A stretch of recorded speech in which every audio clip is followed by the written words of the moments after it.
छठी घाटे जाए के बा। गौआ में बजता बजन छठी घाटे जाए के बा। मथवा पे बानी के पियरिया हो छठी पूजा करे के बा। गौआ में बजता बजनवा के छठे घाटे जाए के बा। गौआ में पड़ोसी हमारा भूखे बरतिया एते वही हो। आदित्य अर्घ 4 बजे भोरवा में देवे जाए के।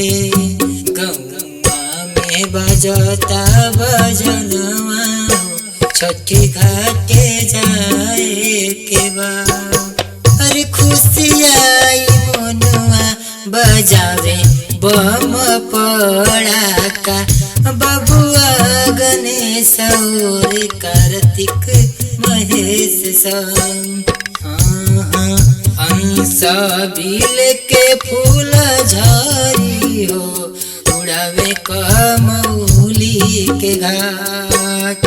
अर्घ के बेरा भयल जागाए वही चल भोरे भोरे।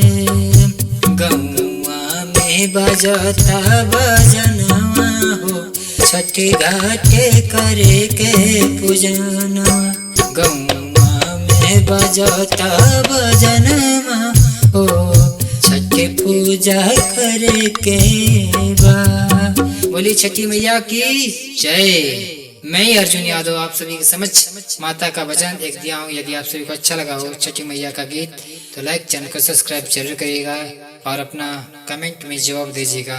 मैं गीत कोई लिखा नहीं हूँ, मेरे माइंड में जो आया, मेरे माता रानी का कृपया मेरे जुआ पाया हुआ है वही आप सभी के समक्ष प्रस्तुत किया। बोलिए छठी मैया की जय।